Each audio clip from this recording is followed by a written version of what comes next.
Hello friends, আপনারা সবাই কেমন আছেন? আশা করি আপনারা সবাই ভালো আছেন। আমিও ভালো আছি। আজকে একটা খুব সাধারণ এবং স্বাস্থ্যকর রেসিপি নিয়ে আপনাদের সামনে চলে এসেছি। তো চলুন বন্ধুরা, রেসিপিটা দেখে নেওয়া যাক। এখানে আমি আজকে বানিয়েছি নিম বেগুন ভাজা।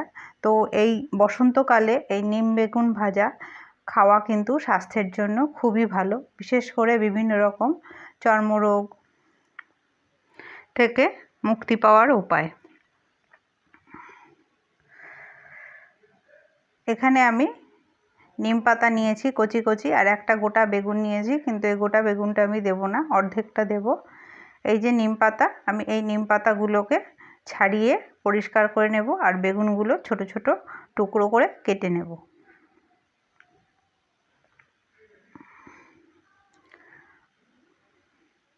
খুব তাড়াতাড়ি এই রেসিপিটা তৈরি হয়ে যায়, বেশিক্ষণ টাইম লাগে না।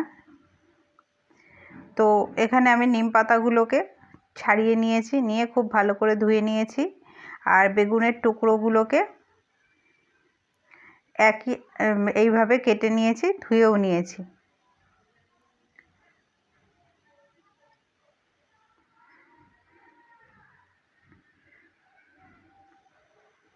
এরপর আমি এখানে কড়াই বসিয়ে দিয়েছি, গ্যাসটা ধরিয়ে নিয়ে।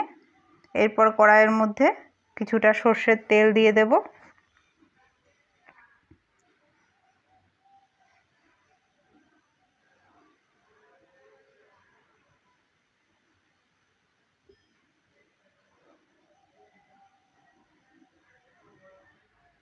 সর্ষের তেল দিলাম।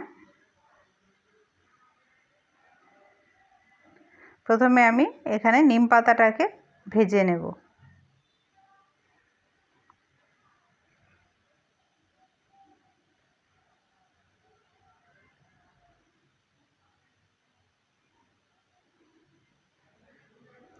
যারা তেতো পছন্দ করেন বা তেতো খেতে ভালোবাসেন, তাদের জন্য কিন্তু এটা দারুণ একটা চটজলদি রেসিপি।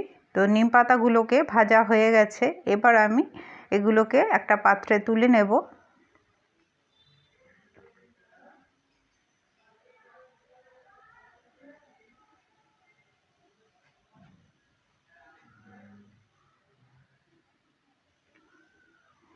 এর মধ্যে দিয়ে দেব সামান্য একটু কালো জিরে ফোড়ন,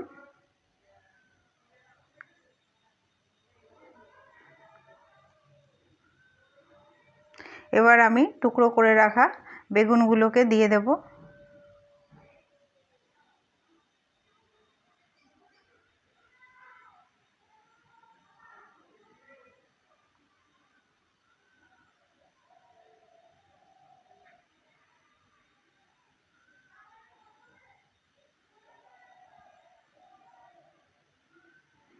দিয়ে দেব পরিমাণ মতন লবণ আর একটু হলুদের গুঁড়ো।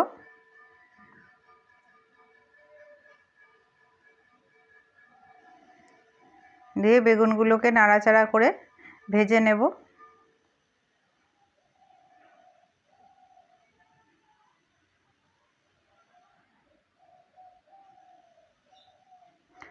বেগুনগুলো ভাজা হয়ে গেছে, এবার আমি এখানে আগে থেকে ভেজে রাখা নিম পাতাগুলোকে দিয়ে মিশিয়ে নিলেই তৈরি হয়ে যাবে নিম বেগুন ভাজা।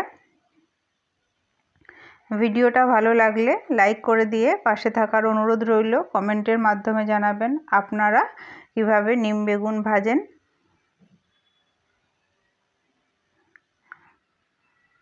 আজকের মতন এখানেই শেষ করলাম।